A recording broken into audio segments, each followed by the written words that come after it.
जायचंय ना, थांब ना जरा. नमस्कार, माझे नाव दिया मुलकुळकर, इयत्ता 4थी शिकते.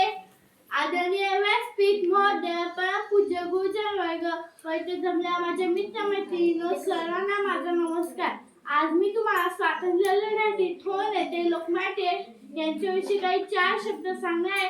ते तुम्ही शांत चित्ताने ऐकून घ्या अशी माझी नम्र विनंती.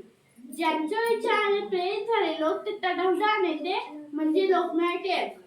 लोकमान्य टिळकांचा जन्म 23 जुलै 1856 रोजी रत्नागिरी जिल्ह्यातील चिखली या गावी झाला. त्यांच्या वडिलांचे नाव गंगाधर टिळक व आईचे नाव पार्वतीबाई असे होते. लोकमान्य टिळकांचे खरे नाव केशव गंगाधर टिळक हे होते, पण घरात त्यांना सर्वजण लाडाने बाळ असे म्हणत. पुढे त्यांचे नाव बाळ गंगाधर टिळक असे पडले.